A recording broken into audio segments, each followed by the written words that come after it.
Hi, I'm Charles Morris. Welcome to the Journey 2020 here on Veterans Day. And here at the Journey 2020, we would like to pay tribute to all the veterans out there. And of course, we have to recognize them for their service, and especially for those who have paid the ultimate price.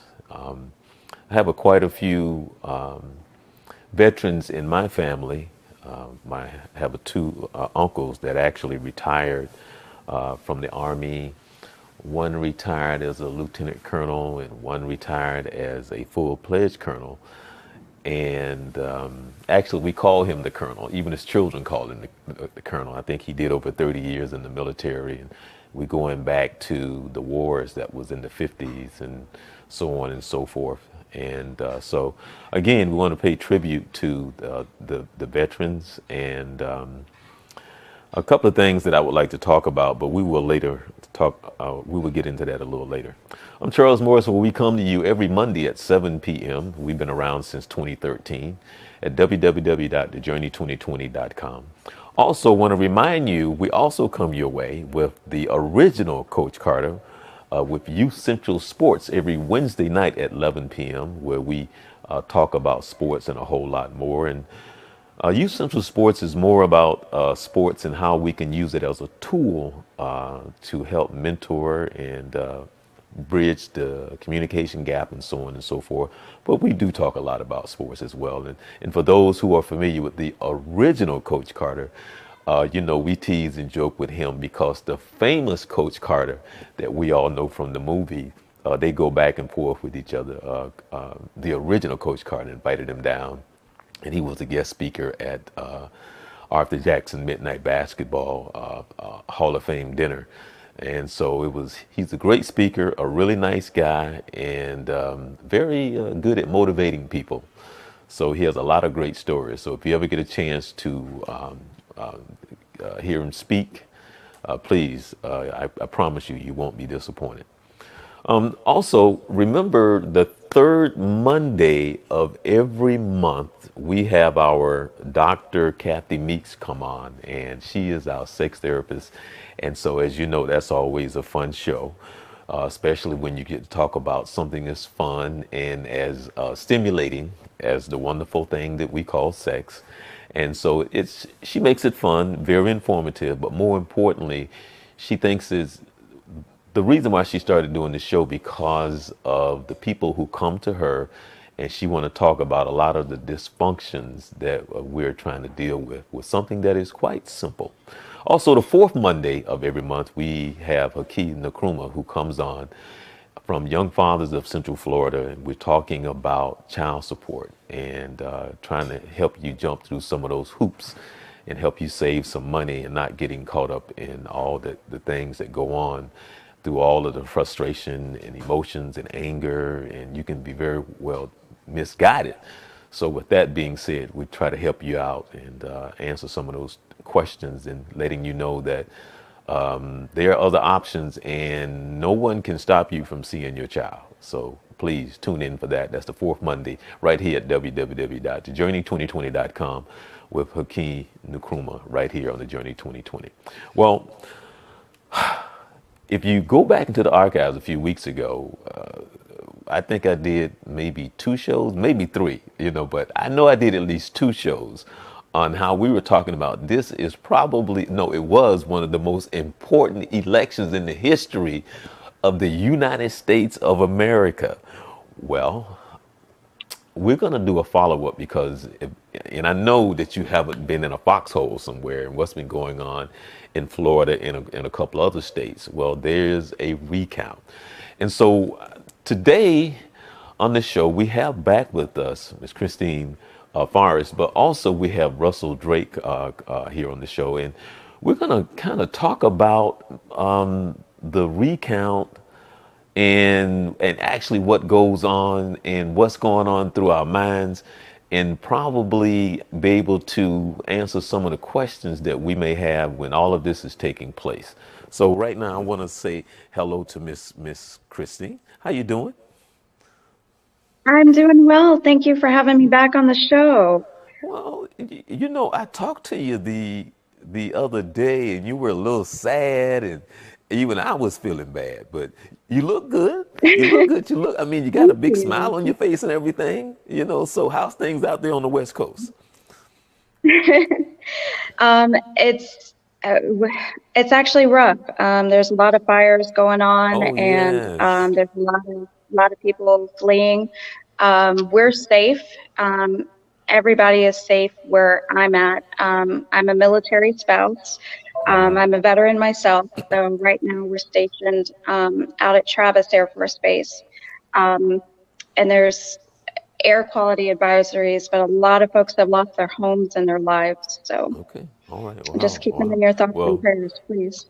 definitely have to keep them in our prayers. And we have Mr. Russell Drake. How you doing? Hello, Charles. Hello, Christina. First, let me say our prayers go out to all those on the West Coast dealing with the fires. We think we're in something in election season over here that's turmoilsome, but y'all are dealing with real life and death. So we pray for you all, and hope there are not as many casualties as it seems thus far. Also, happy Veterans Day to all those who loyally serve and continue to serve and have served. You represent all of us, and we appreciate your work. Hey, it's a good day, and the fight continues. You gotta keep going day at a time.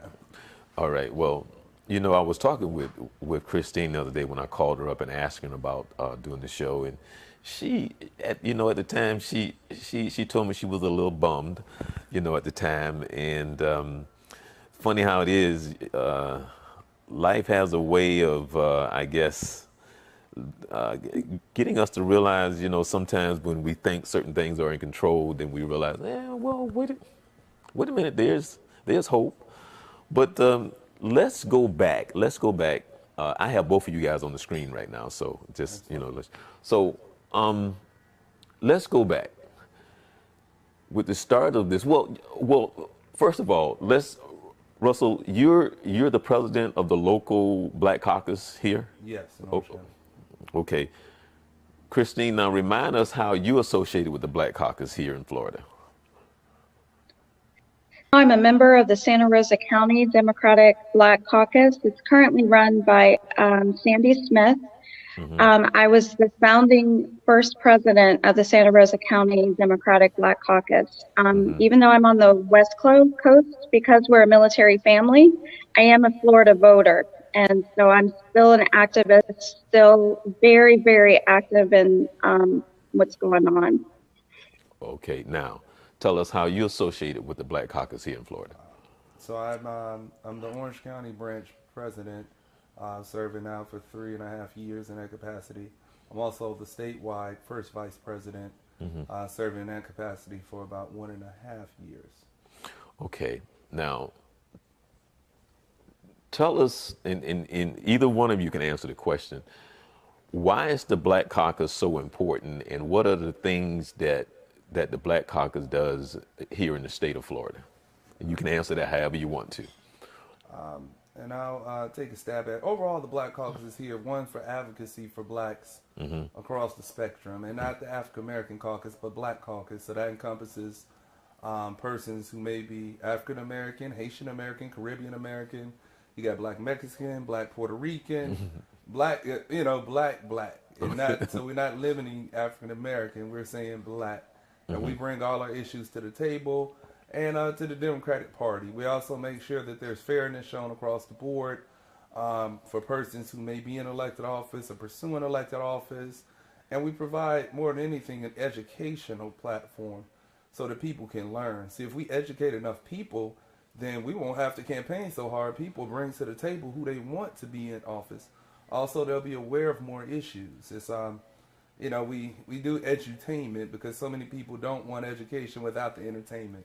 They want something. They want food. They want concert. It's a sad thing, but that's the reality. And so we're challenged with that, but we also want to try to reach those who are sincere about it. We know the Democratic Party is 32% black. So that's a lot of folks, out of you got 13 million people registered in the state of Florida. You got about 5.5 million Democrats. So of that, you got about 1.8 million that are black. And that's a lot of people to represent. That's a lot of people to try to educate. And it really takes each one to reach one and teach one. That's why we're grateful for Santa Rosa County coming aboard with Christina's leadership and being able to reach some folks. And everybody plays a part, you know, whether it's the president, and I was remiss that I got to acknowledge our president, Lydia Hudson, or somebody who just came in. Everybody plays a part. Everybody can reach somebody. And, you know, that's the thing. We also want to highlight persons who don't get the support. We went on record and endorsed Andrew Gillum for governor. We thought he was the best candidate after interviewing all the persons who were running at the time. And he wasn't getting much coverage. You know, he wasn't getting any media attention. Is that my mistake? Well, I shudder to wonder. But he was very qualified, so we worked to get him exposure. We worked to talk to our black media outlets like yourself. We also talked to different community leaders, different churches, and we got the word out the best way we knew how. It was a grassroots operation. And, you know, we continue to push them forward. So, and we push forward other candidates like that locally, too. You know, specifically in Orange County, hey, we're doing a lot of good things, and you've been a good part of that, Charles. I mean, you see, we got everything from we just had a black sheriff, we got us a black mayor, we just got 4 commission seats on a county commission. You know, we got some hope around here, doing pretty good. And hey, if it's got to start in Orange County to fluster out, we're gonna do it. Seminole County even went blue. So we got I think the Black Caucus is here to make effects for black people and the Democratic Party, and I think we got to right some wrongs in the party. Sadly, with the party, on occasion, we don't own up where we've done bad. And the Black Caucus is here to let's own it, and now let's move forward. We got a vision called Let's Build, and we're trying to build black power economically, politically, socially, and educationally. So let's build, you know, and we want to build it.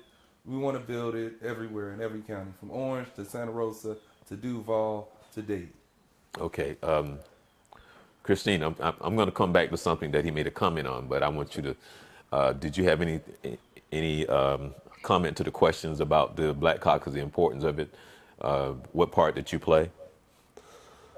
Not so much the part that I play, but the part that we as a team play.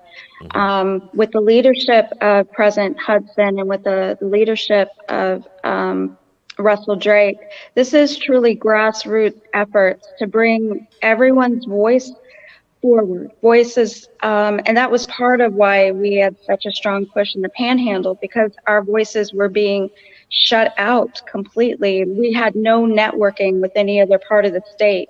So we want to make sure that Black voices from Pensacola to the Keys, from the Gulf Coast to the Alabama state line are heard, to the Georgia line are heard and brought to the forefront. When we rise, we all rise. And our issues are democratic issues. Our issues are American issues. And I am just so grateful for the leadership and being part of such an amazing team. Okay. Now, Christina, I kind of had this conversation with you during the show, and that is I'm actually an independent, okay? And I kind of talked about the fact that I think that there's something wrong with the system, whether or not who's ever in office, how the whole thing is set up. I have an issue with the system, but I realize it's the system, but it's more or less, it's more the people and their lack of knowledge, their lack of understanding how it's supposed to work. Now, for Russell Drake, who just spoke, there are people who will listen to our conversation. And I was telling you, and I was sitting there thinking, because I was like, you know what, I would like to invite a Republican on the show because we can have dialogue. But I realized I don't think I know any, and I don't know why I don't know any. I mean, in my circle, I mean, but I'm saying, I'm trying to think, well, who do I know that, because right to my left, I mean, my friends to my left and to my right, who I can say, hey, you know, come on the show. But I don't know anybody to my right or to my left that I can say, hey, come on, you know, let's sit down and let's talk, blah, blah. That's a Republican. And I don't know it's because I don't go far enough down my street. I don't travel enough out the state. I don't know why, but that's just the truth. So it's not like I'm trying to shun anybody, but when I call and say, hey, come on, blah, blah, blah, blah, I do get out of the house. I've been in media and radio and television for over 30 years. But with that being said, My question to the both of you, if somebody was listening to this conversation, and we know how sometimes, not sometimes, people are intimidated when you say the word black. So when you say the word black and trying to uplift the blacks, a lot of people will take that like, oh, they gonna, whatever that is, they gonna,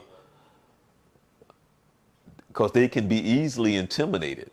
Now, why? That's a whole nother show. As a person of color, in my circle, the people that I know is about what's right. Okay? And I have learned in life, it's not about what's right when it comes to this world, it's about what's right for you. That's what I've learned. Okay? It's not about what's right, because I sit there and I tell you, I learned right from wrong when I was in kindergarten. So when people talk, and they talking, but that ain't right. But that's not what's dominating the conversation. What's dominating the conversation is what's right for them and not for the people. So I started out asking this question about when I understand the conversation. I understand what you're saying, but in any of the discussions, does it come up about the black people and how it may seem and how you may come across, not you, but in general? Does that come across? I mean, does that come up? And I'm asking the both of you. Let me take a stab at it. It actually does. It actually does come up. I mean, here we had the first black man from a major party running for governor, and there were definitely some people saying that, hey, he may be too black. He need to tone it down a notch, and we're black. I think he stated it, and I think he stated it in vehement fashion. It does. Sadly, it does scare some people. I don't think we can worry about how it makes those people feel. I think we should. I think our focus is on the people that understand the vision that he has is for all of Florida, and it's not really a black or white thing. It's really a wrong or right thing. And what's right. It's right. Somebody's qualified. They've worked hard.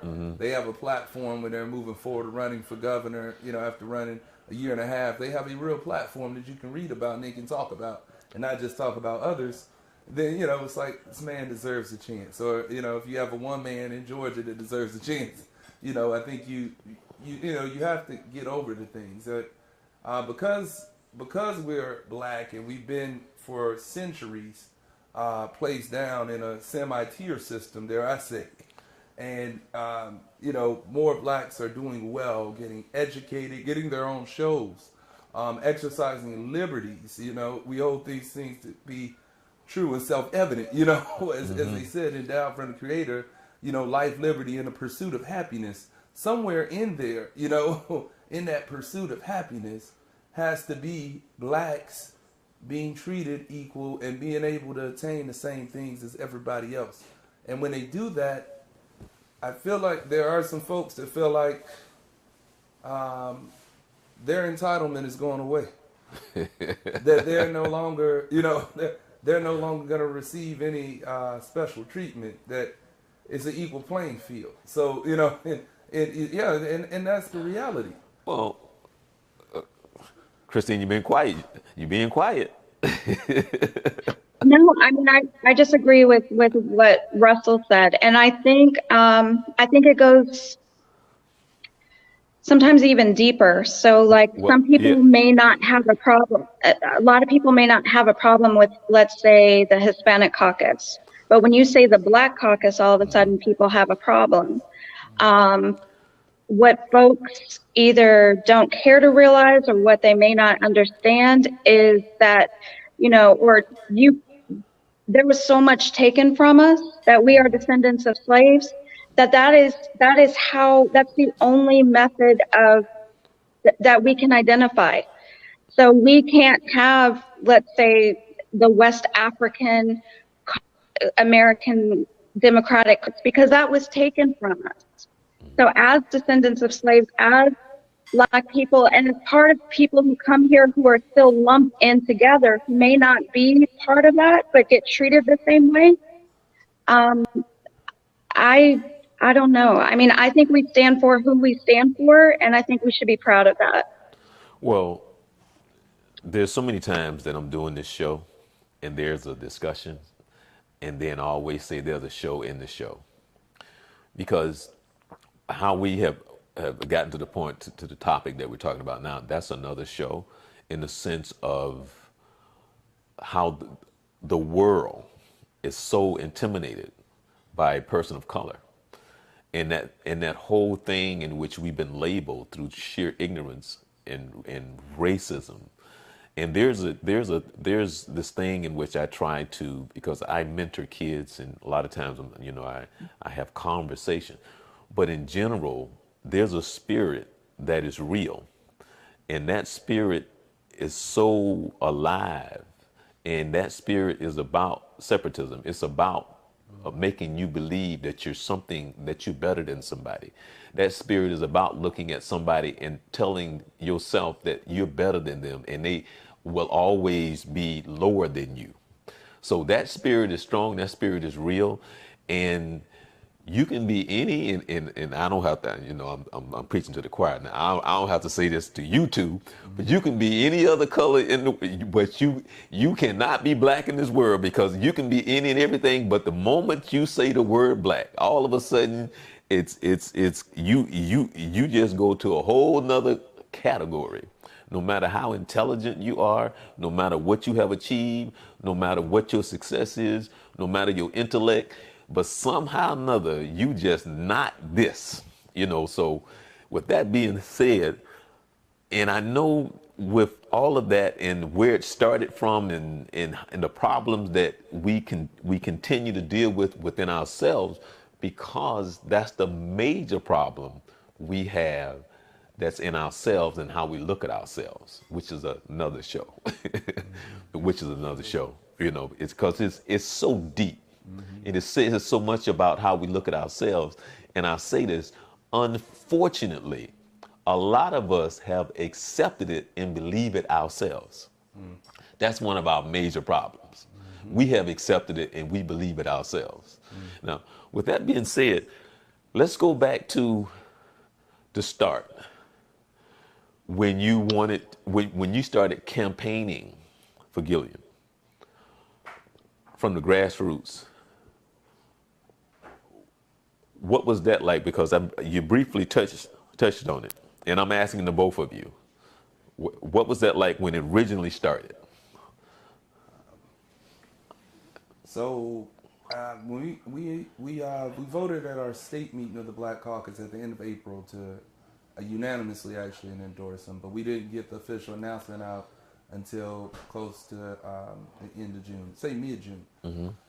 So in getting the word out, President Hudson instructed us, said we're gonna just walk the walk. Talk the talk. We're gonna walk the walk. So we took the action. We started canvassing, and when we were going to persons, we were going to black neighborhoods.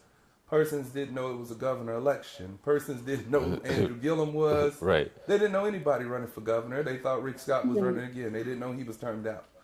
There was the desperate need for education. We were reaching people, and the knowledge level was not where we would hope it should be. Everybody gets on social media and says, "Stay woke. I'm down. I read this. I read that," and persons got to realize they really aren't as educated as they are. We're all learning. Everybody's still learning. And, they're at a novice level. They didn't know who the man was. Right. So it was very tough, but it took a lot of time, I think just personal time, to go out and canvass neighborhoods to get the word up about him. Right. And that was very, very difficult. Here's a man who's the mayor of Tallahassee, the state capital, that doesn't get any highlight. He made it to the Democratic convention and got a little PR 2 years ago, but this man is a trailblazer in the party, a trailblazer in the nation, and should have been getting visibility that a guy like Al Sharpton and Jesse Jackson gets, but just was never getting it. Okay. So, it was very tough, and it took grueling hours and efforts, and a lot of sacrifice to keep pushing him forward. And by the way, he was matching that effort himself too. Don't let me take that away. He and his family and core supporters were working their behinds off with all they had. They didn't have much money. And money is what I mean, you had a billionaire jump in the race. Billionaire jumps in the race, and he jumps ahead in the polls because he's a billionaire, Right. dumping money into his own campaign. And as blacks, we don't have that much money as a whole that we're pooling together. Like other communities, you get Jewish communities, you get the LGBTQ community. These folks are stacking billions together. Right. We're not stacking anything. We don't have that trust down yet. Right. We're working to it. You have this collective pack out of DC that's doing great things. Who was one of the main people who helped fund Andrew Gillum and Stacey Abrams, by the way, as well as a lot of other people. But we got to get that together so we can have $1 billion to put behind people so they can see the talent that we got right here in Florida. And so it was it was tough from the beginning, but we rolled it out, and other campaigns may have somebody who's smart, they may have a lot of tools, but we had passion. Mm-hmm. And I think, a person like Christina has so much passion. You have folks in Okaloosa County that have passion. You had folks all the way in Volusia County that have passion. You got Broward County, and it's like all this passion exudes outward. We were using our own platforms, our own social media to share videos of them. I was live feeding it. Mm-hmm. Hey, that's free. That YouTube, Twitter, all this stuff. So we were using our stuff, and it was slowly getting the word out, the word out. I think a big endorsement he got was by Bernie Sanders. That got him some national pub, and just kept going, and more people gelled together. Mm-hmm.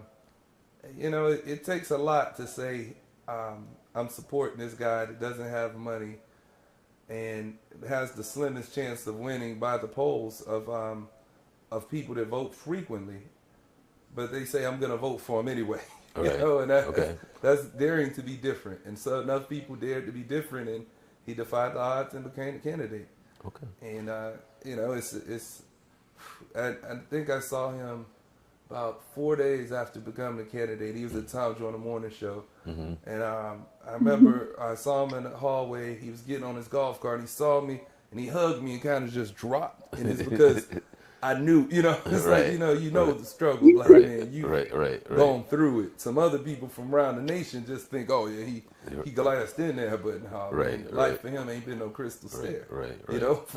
From beginning to this race. Right. And is there something you want to say, Christine?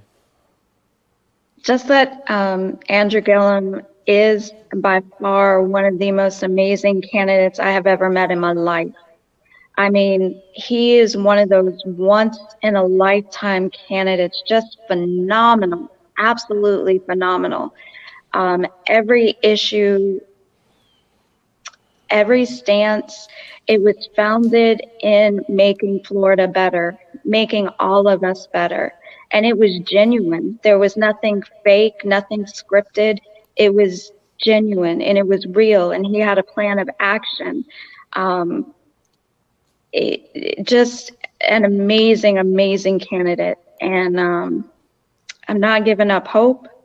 But anything you asked him about, from education, social justice reform, to bringing in jobs, to supporting teachers, to getting kids on a better track, no matter what it was, how to pay for it. He had an answer, he had a plan, and he had a vision.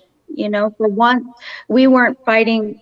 We weren't saying, well, I don't like this person, so I'm voting for this person. We actually had a reason to go out and vote. And just an incredible person, an incredible family. And from day one. I had the privilege to be there to videotape the candidates when I think they had like 30 minutes, right? They had 30 minutes to answer the questions. Yeah. Right. So I had a chance to videotape that, and then I was around afterwards and heard you guys discussing the interview process, and it was interesting because stuff that I wasn't thinking of, stuff that I wasn't aware of, stuff that I wasn't paying attention to, you guys was addressing that. And I was like, oh. And so I was in the meeting like this, like, oh. And to me, like there wasn't anybody that was there that I thought was a bad candidate. Okay. But then you guys knowing what you know is able to see things and understand things like, you know, better than me, because when you guys started talking and discussing things, then I was like, oh, okay, yeah. And then it kind of brought up my awareness on some things that I just wasn't aware of. So it kind of enlightened me some. But at that time, I didn't know who was who and who was going to be, you know, because when the meeting ended, there wasn't a decision at that time, of course. But then that in that meeting, I did learn some things about the overall process and to listen better, you know. So I did learn something in the meeting, and I was like, oh, okay, well, I'm being educated right now. Right. So, you know, for the two of you, because I want to talk about the recount, but let's go back, and now I'm just asking you something personal. This is for me. Back in 2008, Yes. when, and I'm asking the both of you, take me back to that moment when your spirits, it was announced that Barack had won and he was the president of the United States. What was that like for you?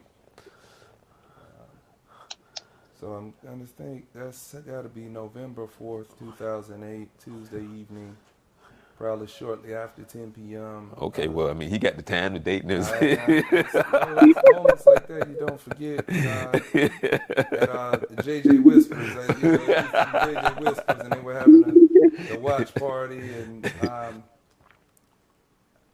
it seemed unreal. It seemed ecstatic. I remember the first two states came in, and actually Barack Obama was losing at first. Those first, something like New Hampshire or something like that. Right. There were like two small states that came in. And then all the big states started rolling in, turning blue, turning blue, turning blue. And, you know, we were getting excited. And then they announced, he has won. And, you know, the place goes nuts and everybody's jumping around. And then everybody's crying. I'm talking about just bawling, crying. Right. It's like, you know, I'm like, hey, I don't cry, but I'm crying. Everybody's crying. Everybody's crying. It's like, I don't think we, you know, it was the yes he can, but will he? You know, right. I mean, you know, we didn't think he was gonna win. We knew he had a good chance, but it still was. It had never been done. You know, it had never been done. And hey, my late grandfather was in a senior home even at the moment, and when he got the announcement that there was a black president, my grandfather in the senior home looked up at his nurse and said, "Excuse me, nurse, what year is this anyway?" Because that's how unbelievable it seemed. Right. You know, so yeah, I mean, it was just super emotional, and it was hopeful beyond every measure that if a black man can rise up to be the president of the United States, that a black man can do, black or one man can do anything, and he set the bar. He set the bar. Okay. Christina? I remember the night before. I was living in Washington, D.C. at the time, and the night prior, I went out to middle of the field in Manassas, Virginia, and I heard him speak the night prior, and it was incredible. I mean, it was freezing cold that night, and like I said, I'm out in nowhere, Virginia, and just the hope, you know, standing on the cusp of just this might actually be possible. And then in the next day, when we found out, I was a mess.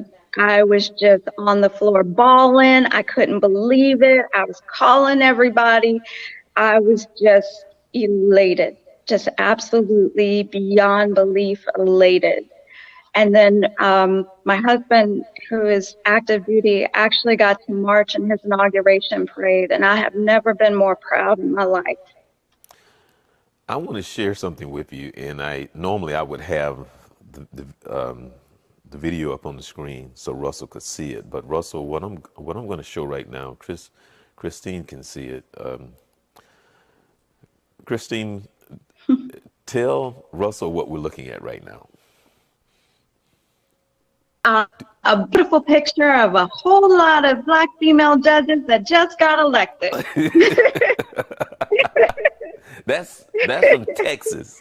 Have you seen that picture? Yeah, Yes. Houston. Right. That's the picture that I have up now.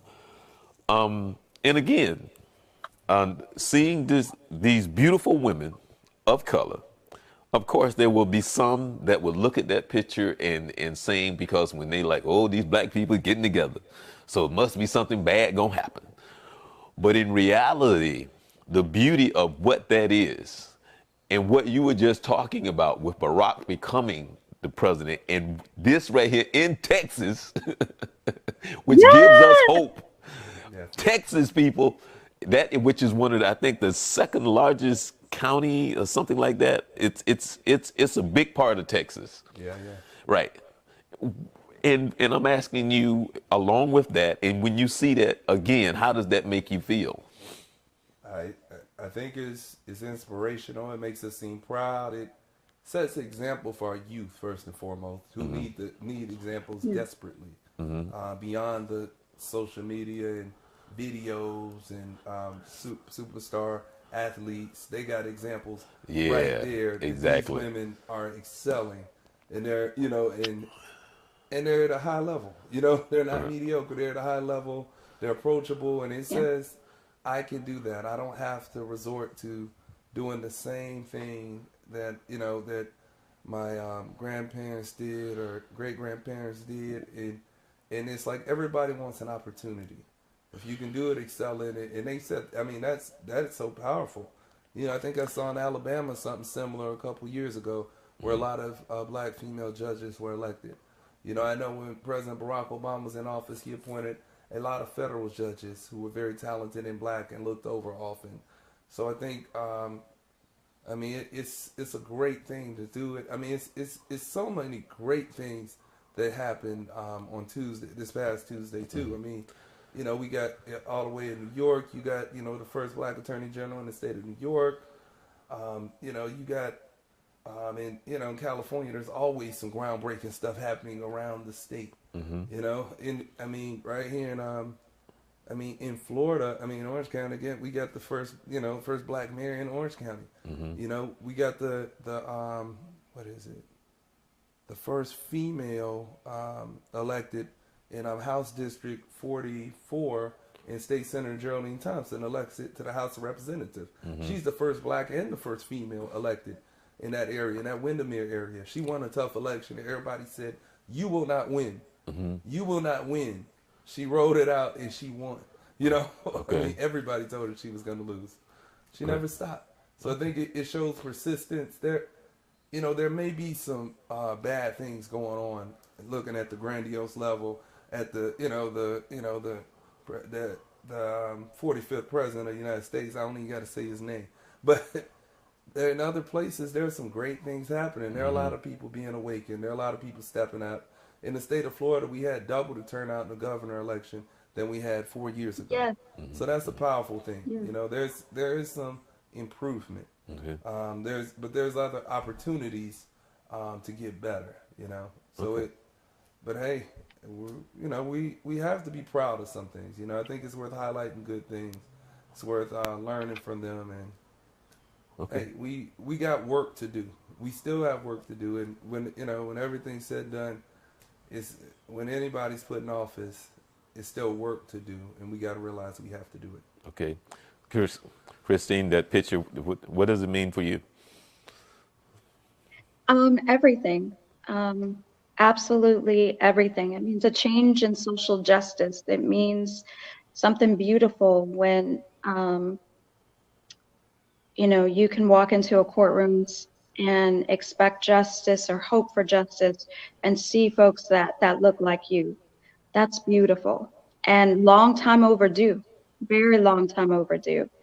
And going back to what Russell said with this last election, even with all the bad news that we got in Florida, there was a lot of good news and a lot of things to be proud of. One is that we worked together as a party, worked together well, I thought.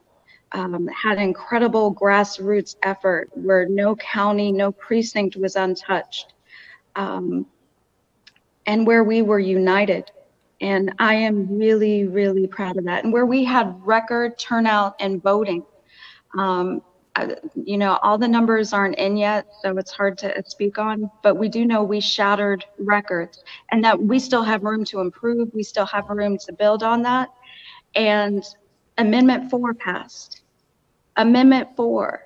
So, we are fighting voter suppression with every step and every means, and there is a lot to be proud of.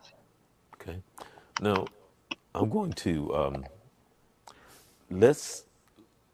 There's a couple of things I want to ask you, but let's talk about the recount. Break this down for us. How that happens. What's going on?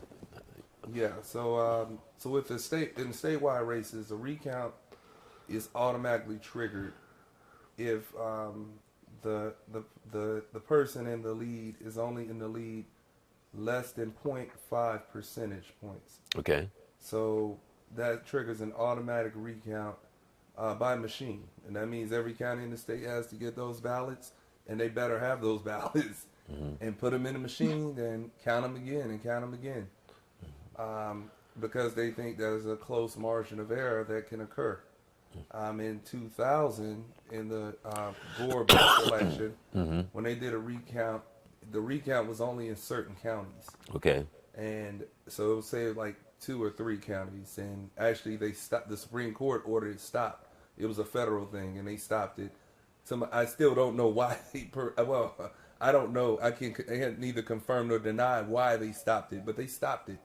And even in that recount, Gore had gained, like over 50,000 votes, I believe, Wow. and in a recount, Now, fast forward to now. After that, there was some changes made. Back then, they had to file to have recounts, and it strung out for a while before the Supreme Court ended it. Now they put in place in the state of Florida, well, if you 0.5%, less than 0.5% victory, we get an automatic recount. If it's less than 0.25%, then it's a recount by hand. That means you got to go through in hand, and like we used to do with the chalkboard in class. Hold it, put it up 1, 2, 3, right, 4, 5, 6. Now I hate to be that person. Right. Wow. You cross that line at the wrong time, and you all the way off, and you got to start over. So in these counties that are huge, like Broward County has like 2.1 million registered voters. Orange County only has maybe 800,000 registered voters. Hillsborough County probably has around the same, like 850,000 registered voters. So, it's still difficult. So they got, there's a recount in the governor race, in the Senate race, and in the Commissioner of Agriculture race. And they're automatic. The Secretary of State, despite being in the cabinet with the Republican governor who's even on the ballot, can't neglect the rules. And so I'm glad that the Secretary of State felt, hey, we have to do this. There were people trying to file lawsuits to stop it all, and people want ballots turned over, but you can't. Supervised elections are authorized person to handle ballots. So if anything gets out of their control, then they really are tainted. Anybody could touch them or do anything to them. So unless you were like a poll worker or you work in that office, they're not going to get those ballots to anybody. I know they're not. Yeah. They don't want to taint anything any further, even if it's political pressure they're under. Now I asked Bill Coward a while back if he would come on the show, and he told me that he would. I've been knowing Bill for a long time. I used to work with Orange County, and I used to work with his office when I worked with the government TV channel. So we did a lot of work over there. So I know him personally, and so I have a good relationship with him. So that would be a good show because I have a lot of questions because of that, not necessarily him, but the seat that he sits in. Because that's interesting because to me, I think there's a lot of pressure on you, and everybody's always tugging on you, and there's always kind of like, what do you, and I'm talking about the position. Yeah. You're right. So Bill does really a fantastic job. Yeah. What you're starting to realize is evidence is that every supervised elections office for all the 67 counties in the state does things differently. There's no one standard that everybody sticks by. when they're processing everything. And what Bill has been doing is, as soon as you mail something in, he takes it and he counts that vote right there. There's no wait, and everything gets counted immediately. Right. You know, his early voting lasted 2 weeks. That was excellent. You know, everything went well. On election day, everybody's trained up. You know, if there are any hassles, there are numbers to call. Voter protection was enabled. There were poll watchers out. I think Orange County did really good. Now, but what can happen though with some of these votes, there are provisional ballots that go out to persons who may have left their I don't know, their ID at home. And so they voted, and then they put this in like a clear envelope and say this is a provisional ballot till this person verifies this was them. And they generally don't get counted unless it's really close like this. Okay. So I know in Orange County we were able to locate a bulk of provisional ballots by Thursday at 5 p.m. I think we found all except one person, and it was somebody at UCF we just couldn't find. But yeah, we were able to find them, and they were able to get to the supervisor election office, provide their identification and signature, and they say, okay, now we're counting your vote. Okay. And that so that's one thing that, you know, they've been doing throughout the state. Also, you have ballots that are mismarked, and mismarked means, say I voted 2 people for governor, right? If I voted 2 people for governor, you basically voted for nobody for governor. Well, hold on, wait a minute. You got to explain how that can happen. So how that can happen is, say you started marking DeSantis a little bit with the pen. Okay, I got you. And then you said, oh, I'm in Gillum. Now you fill in Gillum. Okay, I got you. Now, in Orange County, when you put it in a machine, it tells you messed up. Right. So you're able to get up to 3 replacement ballots if you mess up. Okay. Now, when you mess up that third time, you may be SOL, you know? Right. You may be. Just, right. You're out of luck and you got to put it in. Or some people may not even care. You'll say, hey, you know, you mismarked this. Why don't you go get another ballot? And some of them aren't as aggressive, and they'll say, just push it forward. So when they're doing a hand count, they're going to be looking at those to try to figure out, well, who did this person mean to vote for? You know? Right. And that's a unique thing, too. But historically, when they do these recounts, Democrats end up with more votes. Now, let me, before I ask this question, Christina, is there anything you want to say to add on what he's been saying? Just to complement what he's saying, what he's talking about with the Orange County, and then when he was talking about how each county works different, for the provisional ballots, like in my county, they wouldn't give us the list of who cast provisional ballots at all. So the supervisor of elections, their office contacted all the provisional ballot people, and then they gave us a report back of all the provisional ballots, how many were cured, how many weren't, but they wouldn't actually give us the list, only the numbers. So what Russell's saying about how each one's different, each one is very, very different. I believe that was the same thing that happened for Bay County, but don't quote me, and a couple of other counties near where I'm from, Santa Rosa County. So yeah. Each county is different. We are all fighting. And I would say during this recount, President Hudson wanted me to really stress, if there's any attorney out there, please, please, please, we need attorneys to volunteer. Also, we need observers, especially for some of the smaller counties. So if you can get in touch with your caucus offices, with your Democratic offices, your help is still needed. This is going to go on for a few days. Well, but we are in need of volunteer attorneys and volunteer observers to watch what's going on. Well, that was my next question. My next question, because that was who was watching this, making sure that this is that nobody is doing anything illegal. So who's standing over the shoulders, saying, so who's like, how does that work? Because if you're saying we need people to come in, I'm a little worried. So, and that's a very good question. So I can tell you first who can't do it. The people who can't do it are the candidate themselves can't do it. Right. They can't look over. As well as anybody who worked like on election day. Like if you clerk the poll or something, it's kind of like you collect the offering in church. The person that collect the offering really not supposed to count the offering. You know, it's generally Right. That's just right. not. You know? But some people, be doing whatever they want up in them churches. You know? But it's really not. You would not want to do that. And I love the church. I'm a member of the church. We do wonderful stuff. Wonderful stuff. Hey, But hey, no, just because you're in the church don't mean you holy. Come on now, come on. yeah, some stuff happened. Hey, Some new day in the church too. No, yeah. But yeah, so those folks they can't touch it. They can't be there. Okay. The folks count and work for the supervisor collections office. The people who watch, you have representatives from your from the parties, your Democratic Executive Committee, or Republican Executive Committee. You do want lawyers because lawyers are very familiar with the law, and you want some people who can. With all laws, and you want lawyers to be able to talk to other lawyers. Who will be there is lawyers from each candidate Right. who run for office. So you want lawyers there to be able to talk the legal jargon. You don't want any. Well, but wait a minute. Now, I'm a little confused. Okay, when you say you need lawyers there, and I'm thinking in the terms of not anything from a lawyer standpoint, but I'm just going by what I'm looking at. I'm saying, wait a minute. That's, I'm saying, why did you do that? Right. Yeah. Well, there are different ways to contest things. That's Okay. what I mean. Okay. That's what I'm like. You want attorneys present. You don't.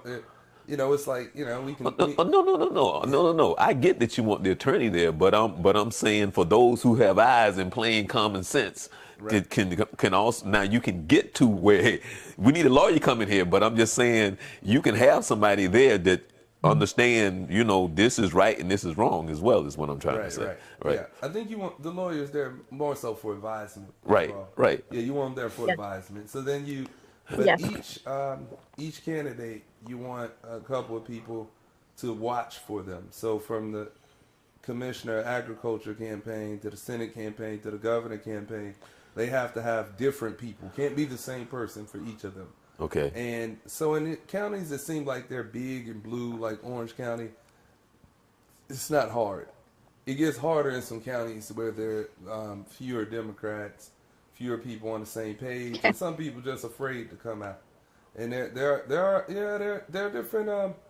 different areas, and I'm sure Christina can attest. It's a tougher day to be with the Democratic Party in certain areas of this state, and not everybody's feels as welcome or is daring to do that.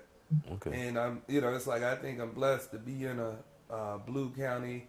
I'm blessed to blow up. I grew up in Gary, Indiana, which was always a blue city, majority black city, steel city. Joe Jackson, Michael Jackson, all the Jackson.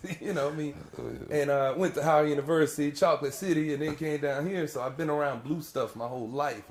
But there are so many areas of this state. If you look at all the votes in the red areas, it's few true Democrats. And I think, like Christina made a point, it's a big thing to get synergy among the Democrats in some of those areas, and not everybody has it together. Yes. So it's Yes. it's tough. And that's made this so unique. Yeah. Yeah, and that's where we need to help the most. So it's like, can we even get some lawyers to go up here to all these counties, everywhere, Santa Rosa County, Bay County, Walton County, all these counties that are red. But how would somebody like Gillum handle that? The office, the staff itself, you saying what you're saying, knowing what you know, how would they handle that though? Saying, I need representatives here in the sense to oversee. How would, if you were Gilliam, how would you handle that? So I need a person I need 67 lawyers. That's what I'm, at least, let's say double that, so 134 lawyers. Okay. To go Yes. all over the state. Okay. Everybody wants to go to Miami or Orange County or somewhere like that. Not everybody wants to go to St. John County, Not everybody wants to go to these counties where it's not as safe for Democrats. Not always as safe for black folks out there. I mean, this is a major election with major impacts. There's some level of threats that have been coming in. Right. And it's not everybody's about it like that. And it's like we get Charles who like, well, I ain't afraid of Right. put me wherever you go. Right. But now they need them folks focused, and they need them, they need them paying attention, and they need them for every campaign. So so Yeah. it's not as easy to get people going everywhere. I think they do have people now to go everywhere. They got them there, but they want more people to be available. They don't want 1 second to go by when you're not watching that stuff. Well, but see, I think it's strange through the state that they don't have people in place to cover for both sides. I just think that's strange to me. I mean, the state itself. Well, Well, there's a lot of things. Well, Oh, go ahead. Go ahead, Christine. Go ahead. Well, I mean, there's a lot of things strange. I mean, Rick Scott needs to recuse himself from all of this. I mean, that's a huge conflict of interest in my eyes. And I'm really glad that groups like the League of Women Voters have stepped up and asked him to step aside. There's been no fraud found. I'm glad that that's been placed out there. And voter fraud is a myth. Voter suppression is very real. So, yeah, we need representatives. Rick Scott needs to step aside. I think he's hindering this process, not helping. I don't believe he wants to listen to every voice or every vote. And, he's got a stake in the outcome. So, yeah, he needs to step aside, in my own humble opinion, not in the opinion of any other group or anything. let me add to what Christina's 1,000% right. Not only should Governor Scott recuse himself, but I mean, it should be taken into consideration that everything has a timeline in the state of Florida. Things have to be done, like every ballot in the first count had to be done by Saturday at noon to give your first unofficial stuff, and then with the recount, all this stuff has to be done by Thursday, and then there's a timeline after that before announcing certain things. And what Governor Scott does is he provides a distraction, and it slows things down. Yeah. And then no time is added to it. It's like in soccer, there's like so much time, and then when there's a penalty, they add time to the soccer match. Right. That's not the case here. They're not adding any more time.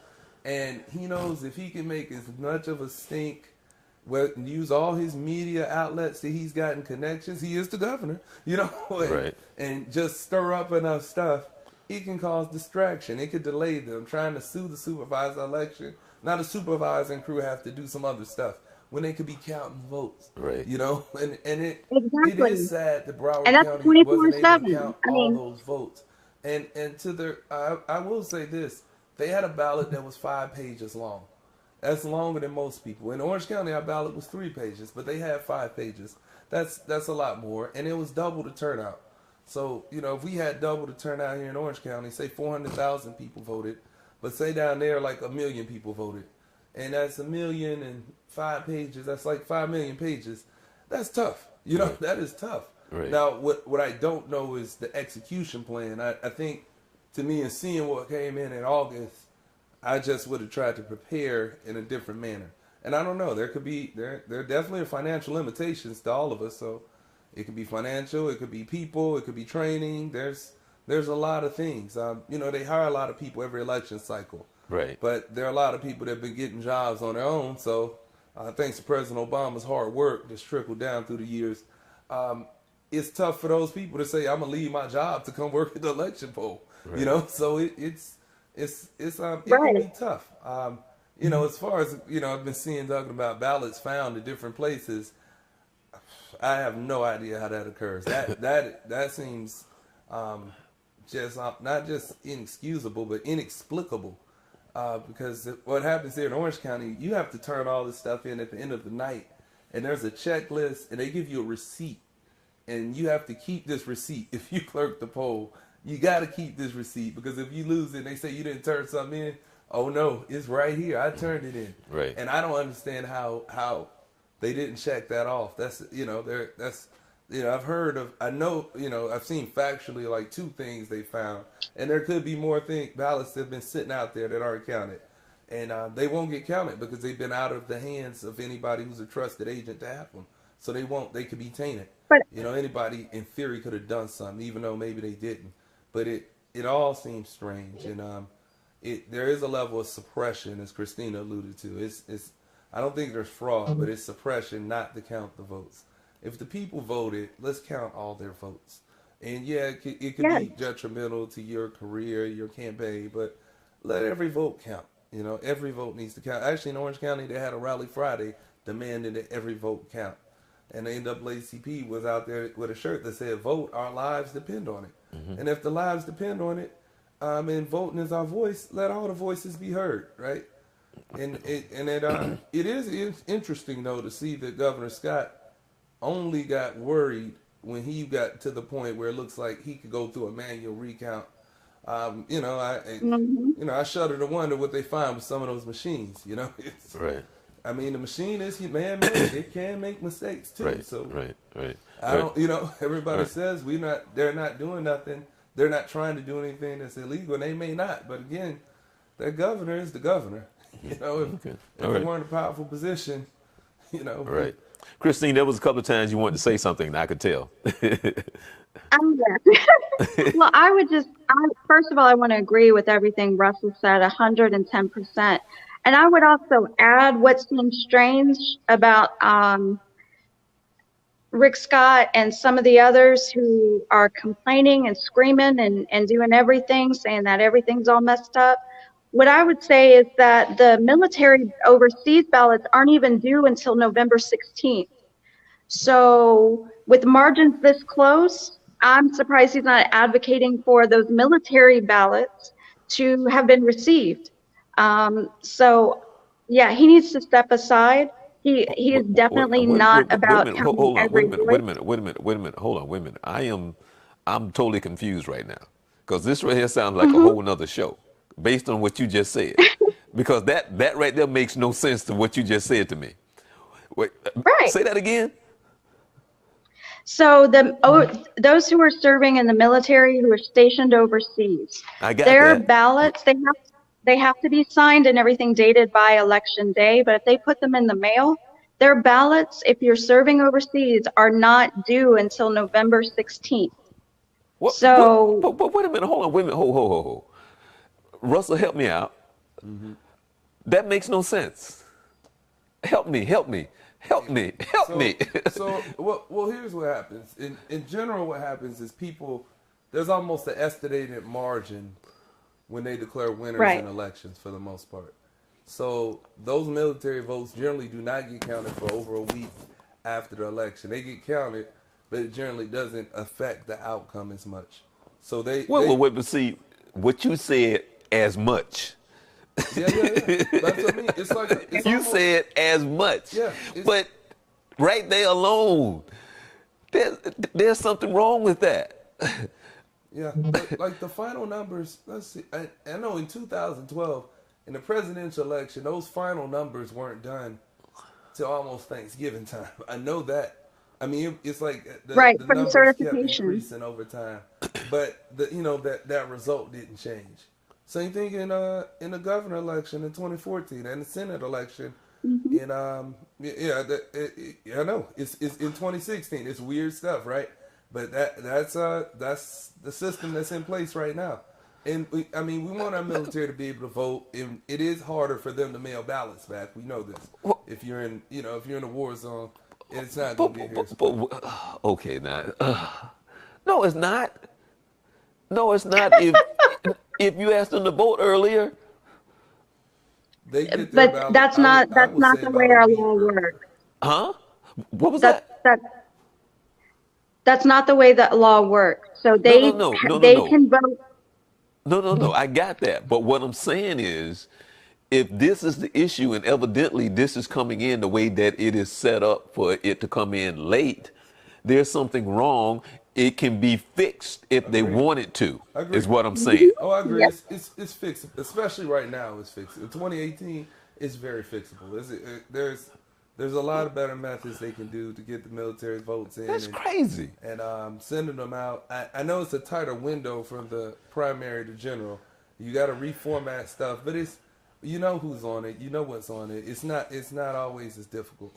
And again, because all the counties are run differently.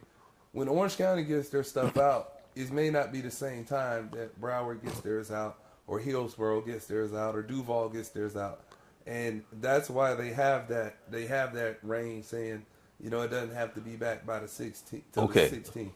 Okay, I'm gonna hold on. I'm gonna ask a crazy question. Okay, I'm gonna ask a crazy question. What happens if 2 weeks from now, when those votes are counted, then all of a sudden there's a shift? So what happens? There is a there is a cutoff where they want where no more vote, even if they're not finished voting. There is a cutoff in the state bylaws about when hey, if you're not done, you're not done. They won't count. There's it's a November long it's 18th. when is it? Yeah. The November 18th. 18th, Yeah. official returns are due from County Canvassing Board no later than noon on November 18th.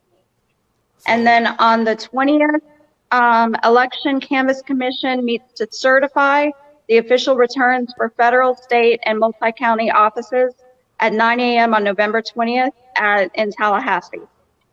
So on the 16th is the last day to receive any vote. Everything is basically done by the counties on the 18th. And then on the 20th, it's supposed to be basically certified. But this is my question, Russell, and I don't know if you can answer this. Based on the state, based on that date, and then when those votes come in and they're counted, if it changes the election, would we know that? we should. Yeah. You'll know it. You'll know it. It gets pushed up. It'll update, and you'll know it. But what I'm saying is, let's just say, Scott, whatever it is, accepted this, whoever running for governor have accepted, people seeing everybody in the cover. Well, now, the state says now you're the governor. But then a few days later, those numbers change. He won't be the governor. Okay. He won't be the governor, and the governor doesn't get installed till January anyway. Those folks don't get installed for a while. Now, the thing about that November 18th date is that you can file a lawsuit to get that extended, but it would have to be extreme circumstances for any judge, and it would probably get pushed up to the Florida Supreme Court, but it would have to be very extreme circumstances on why you're extending it. It would have to be something like another hurricane would have to hit the panhandle for something like that to happen. It would it would be existence. We're not finished with the first one. Say that again. I said, let's not speak that into existence. Oh. We're not finished cleaning up the first one. Come on now. I mean, the reality is none of us thought we'd be sitting here without knowing who's governor or senator or any of that stuff. Conveniently, folks have accepted and said, I'm not mad at Mayor Gillum for even conceding, because what the info he saw, he did think he was, he thought he had lost, and he didn't want people to sit out there all day and wait. It's not a good thing for people to wait. So he thought he had lost. Nobody would concede if they didn't think he lost. Right. Well, The good thing is verbally conceding isn't giving up. All the votes still count. Right. So after seeing more information and finding out, well, there are a wallop of, tens of thousands of votes still out here. It was like, well, now he's unconceded, but, the concession wasn't a formal thing at all. So, they were still going to count the votes. And all eyes got stuck to Palm Beach County and Broward County as to what is going on down here, Right. And, it's easy to, be a Monday morning coach, after Sunday. Now we all become coaches, and you should have done this and that, but we're not in the practice, we're not in the dugout. We don't know how the team is functioning, Right. And there are so many rumors swirling. I think the best thing to do is let's let these folks do their job during the recount. Let's let them do their job, and for the persons who are watching them, let's watch vigilantly, and let's give accurate reports and not make up stuff. And I know, the other party has swirled on rumors to get this far, but it's not the time for that. We need, at the end of the day, we need somebody to be the governor. We need somebody to be a senator. We need somebody to be a commissioner of agriculture. We want everybody's voice to be heard, and that's democracy in itself. So we want it, we want it to be understood. Now overall, their process improvement, that should be some goals for next year and every other year. Like, how are you going to fix this? Because more people are going to vote in the presidential cycle, and Broward, we don't want Broward or Palm Beach or even heck Orange County to be suspect to any weird things, And I know that what people are wondering, is there some level of Russian hacking? Well, that's a whole nother show. That's a whole nother topic. Right. We still ain't figured that out from 2 years ago. How we gonna figure it out in 2018? So Right. it's I get you. that I'm gonna tell you that wouldn't be a surprise to me. I know we saw and Christina saw the stats where it said of the black women that voted, 18% voted Republican. And Oh, that was wrong. And I guess we have a hard time believing that, because black women have been the most consistent, loyal voting bloc in the nation for 2 decades, and never has 18% gone red. So to see that in the state of Florida, I'm floored. And then 9% of black men that voted went red. I would believe that. I could believe that because we've seen it in the past. And while you don't know many Republicans, I know some brothers who are Republican who vote red. No. I'm just saying they just not in my circle. That's all. I mean, I don't know. But it is. I just can't imagine 18% of black women voting Republican in this governor's race. I am astounded at that, and I question. To me, that raises a red flag, and I can't wait to see the breakdown by county, which isn't out yet, because I'm like, what county had the most black women that decided to vote red? Because I just can't picture it. I can't get my arms around it. And like Christina's refuting it, President Hudson's refuting it. Everybody's refuting it, and perhaps down in Broward is the answer. If they had 150,000 votes that weren't counted, that could certainly shift stuff. So we can see, or in Palm Beach County or anywhere else. And hey, when we go through all those ballots, I'm telling you, you'll be shocked what you find. I think Mayor Gillum's got a shot at winning still. I think Bill Nelson's certainly going to win. I think Nikki Fried pulled ahead. She was down, and she's already pulled ahead by like 1,300 votes. Right. And I'm like, wow. Right. So hey, I think it's wide open, and we're gonna have a blue state for the first time in 20 plus years. So gotta remain hopeful. Okay, Christine, Russell, it's been an hour, No. but but there's so much I want to get to. Really. So I'm asking if I can get you guys to come back at some time real soon, probably like after. Probably like the first week in December, the first Monday in December, because I still have a lot of questions. I still have a lot of questions that, Russell, I mean, you're very knowledgeable. Christine, one of the things that I learned about you is that you're very passionate, got a lot of love in your heart, and I just would like to get some more feedback from the both of you while this whole craze and this madness is going on, because you guys giving out a lot of good information. And one of the questions that I'm not going to ask you to answer it, but one of the questions that I wanted to ask is, what more can we do? And I know that's the question that's always in the meeting about informing people. So I don't want you to answer it now, but that's one of the questions that that I'm gonna ask. What more can we do? And because I know it can be extremely frustrating, because there are votes out there for people. And what I mean by there's votes out there, because there's some people who still didn't go to the poll just simply because whatever reason. And I want to ask, how do you try to tackle that mindset, which is, I guess, one of the biggest questions that you sit around in the room and go, how can we get these people to understand? So I would like to pick your brain into what that meeting is like, so I'd like to ask you guys come back. I don't know if you're available the first weekend of the first Monday in December, but I'd like to know if you're available for that show. I think probably both of us will. That first Saturday we have a state Black Caucus meeting, and I don't know if Christina will be at, but I'll certainly be at it. And that Monday will be perfect because we can share a lot of info coming straight from there. And the hope is by there that we could have us, and Gillum will be governor. we, Right? we, we might both be trying to move to California. Okay. All right. All right. All right. Well, again, that is Christine Forrest and Russell Drake coming here. Actually, I want to thank both of you guys again for coming on the show and taking the time out, because you didn't have to come and hang out with little old me, All right.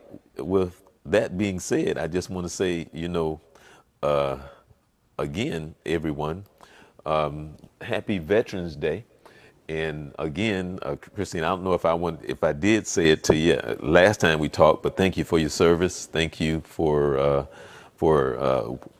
giving what you gave, and there's no way to actually pay you back, but just show you some love. Again, Thank you I'm kindly for Charles. the acknowledgement. Say, Thank you kindly for the acknowledgement. oh yes, yeah, oh yeah, yeah. The older I get, the more I have to pay tribute to you and anybody who decided that they wanted to go and serve in the armed forces. The sacrifice that is made. And again, we want to say Happy Veterans Day to all of America and the people around the world. We could have talked about what's going on with the world leaders and who didn't show up because it was raining. We could have talked about that and some other stuff, but we're going to leave that alone. With that being said, again, we come your way every Monday. See, we're very informative. As my co-host used to say, the journey is from me to you and from you to me so we can reach a higher level. And I think we did that today because I really learned a lot, And when I talked with Christina the other day, she was a little down, but I see, she inspires me because I love her spirit. So with that being said, we're keeping our fingers crossed, we're being prayerful and so on and so forth. But we're here at the Journey 2020 again. Like I said, we come to you every Monday at 7 p.m. at www.journey2020.com. And also remember to check us out Wednesday with the original Coach Carter with Youth Central Sports. That's www.youthcentralsports.com at 11 p.m. and where I get to hang out with the original Coach Carter. He's really funny. He's a lot of fun. He has a great passion for life. And there's quite a few things that you don't know about Coach Carter, which if you join the show, you will find out what his true passion is. And actually, he coaches basketball, but he really is a football guy. With that being said, a lot of you know his son, who's been playing in the NBA for well over 20 years now. And we're going to ask him whether or not Vince Jr. will be retiring this year. I'm not sure if he knows. But with that being said, again, I want to thank my guests for coming on. Very informative. And I want to thank you for taking the time out to hang out with us as well. With that, enjoy the rest of your week. You be blessed. Journey.